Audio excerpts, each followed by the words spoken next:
ഇവരുടെ മറ്റൊരു പ്രശ്നം എന്ന് പറയുന്നത് തെണ്ടാൻ വിടുക എന്നുള്ളത്. ദാവത്തിന്റെ പേരും പറഞ്ഞ് മസ്ജിദിന്റെ പേരും പറഞ്ഞ് ഈ സംഘടനയുടെ അവസ്ഥ എന്ന് പറയുന്നത് തെണ്ടാൻ വിടുക. എന്നിട്ട് ഇങ്ങനെ ഓരോരുത്തരും ഓരോ കുട്ടികളെ ഇങ്ങനെ ആൾക്കാരുടെ മുന്നിൽ തെണ്ടുന്ന കാര്യത്തിലായിട്ട് വ്യാപൃതരാക്കുക എന്നുള്ളത്. ആളുകൾക്ക് ഹൈറെത്തിച്ചു കൊടുത്ത് അവരുടെ സ്വയം സഹായിക്കാനുള്ള പ്രാപ്തരാക്കുക എന്നുള്ളതിൽ നമ്മൾ എതിർക്കുന്ന കാര്യമല്ല. പക്ഷെ ഇവരുടെ രീതി അങ്ങനെയല്ല. ഇപ്പൊ ഉദാഹരണത്തിന് ഞാനൊരു 50,000 കളക്ഷൻ ചെയ്ത് കഴിഞ്ഞാൽ എനിക്കൊരാൾ പൈസ തന്നു. എന്തിനാണ് തരുന്നത്? പള്ളി ഉണ്ടാക്കാൻ അല്ലെങ്കിൽ വിദ്യാർത്ഥികളെ സഹായിക്കാൻ വേണ്ടി. അതിൽ നിന്ന് 40% ആർക്ക്? ഈ വേങ്ങിയ ആൾക്ക് ഉണ്ടാവും. അപ്പൊ അതിന് കൊടുക്കുന്ന ആളെ പൈസ തിന്നല്ലേ? അവന്റെ ഉദ്ദേശത്തെ, അതായത് ഏതൊരു ഉദ്ദേശത്തിലാണ് കൊടുക്കുക ആ ഉദ്ദേശത്തിൽ നിന്ന് മാറി നിന്നുകൊണ്ട് മറ്റുള്ള രൂപത്തിൽ പൈസ തിന്നുക എന്നുള്ളതാണ്. അല്ലാഹു തആല ഖുർആനിൽ പറഞ്ഞു, വലാ തഅകുലു അംവാലകും ബൈനകും ബിൽ ബാത്തിൽ. നിങ്ങൾ അന്യായമായി കൊണ്ട് നിങ്ങൾക്കിടയിൽ പണം തിന്നരുത് എന്നാണ് അല്ലാഹു തആല പറഞ്ഞത്. ഇവർ അത് പഠിപ്പിക്കാണ്.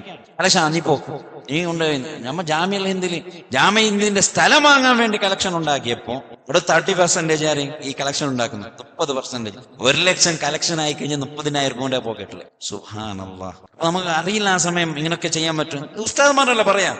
ഈ ജാമ്യ ഹിന്ദിന്റെ മാത്രം പ്രശ്നമല്ല ഞാൻ പറയുന്നത്, മൊത്തം സംഘടനക്കാരുടെ പ്രശ്നം ഇത്.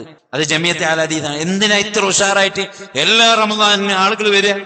നോനി എന്താണ് ഒരു കൊല്ലത്തെ പൈസ ഉണ്ടാക്കാൻ പറ്റുമോ? 2-10 ലക്ഷം ഒരുത്തം ഉണ്ടാക്കി കഴിഞ്ഞാൽ 30%. ഇപ്പൊ 40 എന്നാണ് പറയാം. ഇപ്പൊ കുറെ ആൾക്കാർ 60% വരെ കൊടുക്കുന്നതായിരിക്കും. 40% പള്ളിക്ക് മാത്രം, 60 എന്നായിരുന്നു കൊടുക്കുന്ന ആളുടെ നീയത്ത്.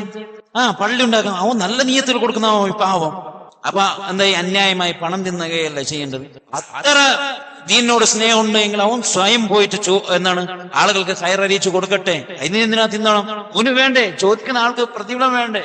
ഹൈർ വേണ്ടേ? റസൂൽ പറഞ്ഞു, നിങ്ങൾ ശഫാഅത്ത് ചെയ്ത് നിങ്ങൾ പ്രതിഫലം നേടൂ. എന്തിനാ തെണ്ടുന്ന രൂപത്തിലാക്കി മാറ്റുന്നത്? എന്തിനാണ് ദുനിയാവിനോടുള്ള പ്രേമം ഉണ്ടാക്കുന്നത്?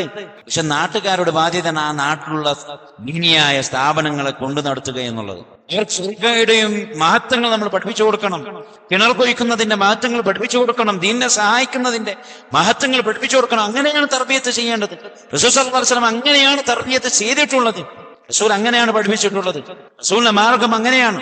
ആ റസൂലിന്റെ മാർഗമല്ലാത്ത മാർഗം സ്വീകരിച്ചു കഴിഞ്ഞാൽ ഉണ്ടാവുന്ന പ്രശ്നങ്ങളാണ് ഇതൊക്കെയും എന്ന് നമ്മൾ മനസ്സിലാക്കുക.